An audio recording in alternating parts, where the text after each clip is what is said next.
আপনি কি কখনো এমন একটি গ্রামের নাম শুনেছেন যা ছবি হয়ে মনের মধ্যে আঁকা যায়? আজকে আমরা এসেছি ঠিক তেমনই এক অপরূপ সুন্দর গ্রামে, নওদাপাড়া।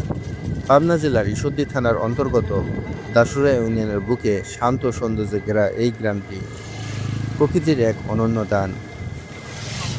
সবুজে মোড়া মাঠঘাট, নির্মল বাতাস আর সহজ সরল মানুষের জীবন এখানে যেন সময়কে থামিয়ে দিয়েছে। নওদাপাড়া শুধু একটা গ্রামের নাম নয়, এটা একটা অনুভূতি, এক টুকরো শান্তি। আপনি যদি কোনোদিন এই গ্রামে এসে থাকেন এবং এর সৌন্দর্য আপনাকে ছুঁয়ে গেছে, তাহলে অবশ্যই কমেন্টে জানিয়ে দিন আপনার অনুভূতি।